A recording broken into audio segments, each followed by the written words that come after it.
আমি যদি বলি বাংলাদেশের ইতিহাসে প্রথম আত্মস্বীকৃত খুনির নাম কি, কি বলবেন? সাহস আছে বলার? পার্লামেন্টে দাঁড়িয়ে যে ঘোষণা করেন কোথায় সিরাজ শিকদার, রাত্রেবেলা সিরাজ শিকদারকে খুন করে, এত বড় একটা বিপ্লবী নেতা, তার অপরাধ কি ছিল? অপরাধ ছিল এই সমস্ত জুলুম নির্যাতনের বিরুদ্ধে তিনি রুখে দাঁড়িয়েছিলেন। তার অপরাধ ছিল মানুষের অধিকার ফিরে পাওয়ার জন্য চেষ্টা করেছিলেন।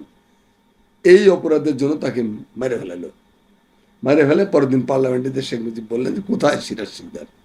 তো বাংলাদেশের জাতীয় ইতিহাসের প্রথম আত্মস্বীকৃত খুনির নাম কি? প্রশ্ন করেন নিজেরা। 27,000 নেতাকর্মী খুন হয়েছে শুধু রাজনৈতিক ভিন্ন মত অবলম্বনের দায়ে, নির্বিচারে রক্ষী বাহিনী, লাল বাহিনী, নীল বাহিনী দিয়া।